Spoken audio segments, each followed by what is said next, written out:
दोस्तों, आज हम लोग पढ़ेंगे प्रोटोप्लाज्म अर्थात जीव द्रव्य के बारे में। ठीक है, तो आइए नोटेट करते हैं। जीव द्रव्य जिसे हम लोग प्रोटोप्लाज्म कहते हैं। ये जीव द्रव्य अर्थात प्रोटोप्लाज्म वास्तव में पाया कहाँ जाता है? तो हमें पता है कि जीव द्रव्य अर्थात जो प्रोटोप्लाज्म होता है यह कोशिका के अंतर्गत पाया जाता है। ठीक है, जैसे हम लोग एक सिंपल स्ट्रक्चर बनाते हैं कोशिका का।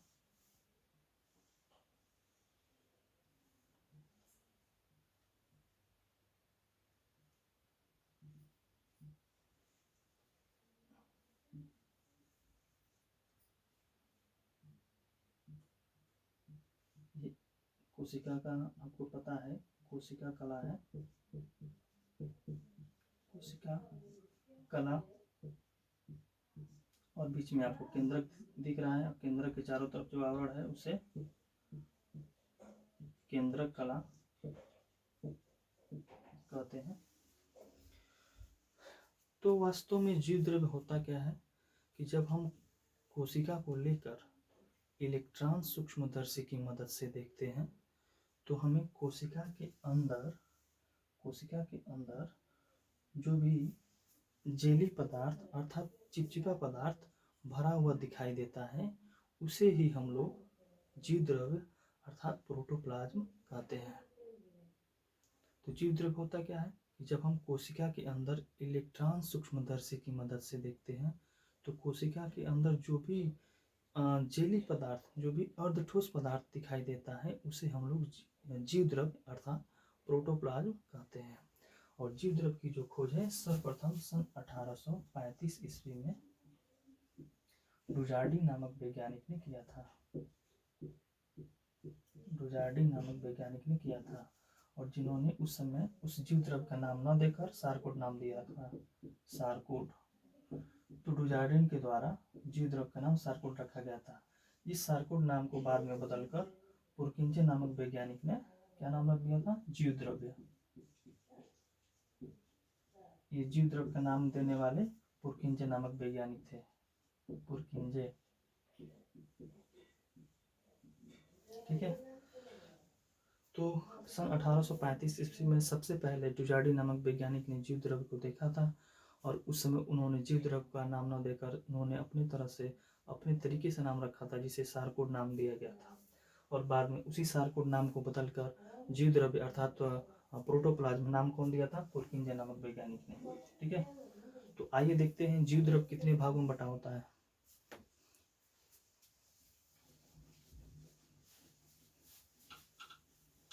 जीव द्रव्य में मुख्यतः दो भाग होता है। पहला भाग को हम लोग कोशिका द्रव्य कहते हैं और दूसरे भाग को केंद्रक द्रव्य। तो जीव द्रव्य में कितने भाग? मुख्यतः दो भाग, जिसमें फर्स्ट वाले भाग को हम लोग क्या कहेंगे? कोशिका द्रव्य। कोशिका द्रव्य जिसे हम लोग क्या बोलते हैं? साइटोप्लाज्म। साइटोप्लाज्म कहते हैं। और जो दूसरा भाग होता है उसे हम लोग क्या कहते हैं? दूसरे भाग को हम लोग केंद्रक द्रव्य कहते हैं। केंद्रक द्रव्य, इसे हम लोग न्यूक्लियोप्लाज्म कहते हैं। न्यूक्लियोप्लाज्म। ठीक है, तो कोशिका द्रव्य क्या होता है, केंद्रक द्रव्य क्या होता है? वास्तव में इनका अपना स्थान कोशिका में कहाँ कहाँ होता है, तो आइए देखते हैं। पहले हम लोग बात करेंगे कोशिका द्रव्य के बारे में। साइटोप्लाज्म का कोशिका के अंतर्गत कहाँ स्थान होता है। तो आपको ये कोशिका के चारों तरफ कोशिका कला दिख रही है। ठीक है, और मध्य में आपको ये केंद्रक के चारों तरफ केंद्र कला दिख रही है। तो कोशिका द्रव्य में आप बताइए कि कोशिका कला के अंदर, ठीक है, ये कोशिका कला के अंदर और केंद्रक कला के बाहर। ठीक है, कोशिका कला के अंदर और केंद्रक कला के बाहर जो भी अर्ध ठोस या जो भी जेली नुमा पदार्थ दिखाई देता है उसे हम लोग कोशिका द्रव्य कहते हैं। और कोशिका द्रव्य में ही कोशिका के सभी प्रकार के कोशिकांग पाए जाते हैं, जैसे माइटोकॉन्ड्रिया, राइबोसोम, हरित लवक, एंडोप्लाज्मिक रेटिकुलम, लाइसोसोम। ठीक है, ये सभी कोशिकांग जो होते हैं किस में पाए जाएंगे? कोशिका द्रव्य में। ठीक है, नेक्स्ट हम लोग देखेंगे केंद्रक द्रव्य। तो केंद्रक द्रव्य का जो आपको बाउंड्री है, केंद्रक कला के अंदर, ठीक है, ये केंद्रक कला के अंदर जो भी सेमी सॉलिड यानी कि जो भी अर्ध ठोस पदार्थ या जो भी चिपचिपा पदार्थ दिखाई देता है ना केंद्रक कला के अंदर, तो उसे ही हम लोग केंद्रक द्रव्य कहते हैं। और केंद्रक द्रव्य में आपको क्या क्या दिखाई देगा? क्रोमेटिन फाइबर, क्रोमेटिन धागे, क्रोमेटिन धागे, और क्या होता है? वह केंद्रिका होती है बीच में। ठीक है, तो इस प्रकार देखा जाए तो जीव द्रव्य और जीव द्रव्य के भी कितने भाग? 2 भाग, और दोनों भागों का अपना अपना क्या है? एक निश्चित स्थान तक है। ठीक है, और नेक्स्ट हम लोग देखेंगे जीव द्रव्य का संगठन। ठीक, जीव द्रव्य को बनाने में वास्तव में कौन कौन से पदार्थ भाग लेते हैं?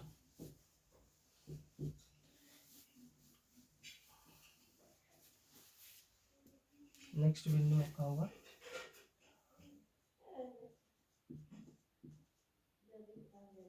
जीव द्रव्य का संगठन, कंपोजिशन ऑफ प्रोटोप्लाज्म।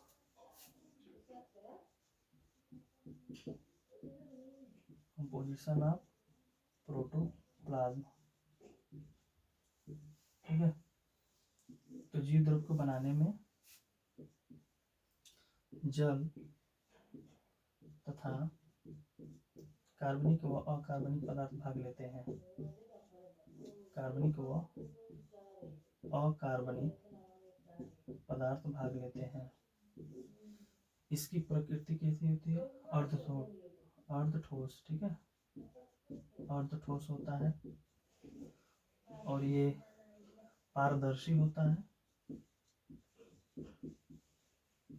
ठीक है, ये सभी जीव द्रव्य का क्वालिटी है, गुण है। तो आइए हम लोग अब उसके नेक्स्ट पॉइंट पे बात करते हैं।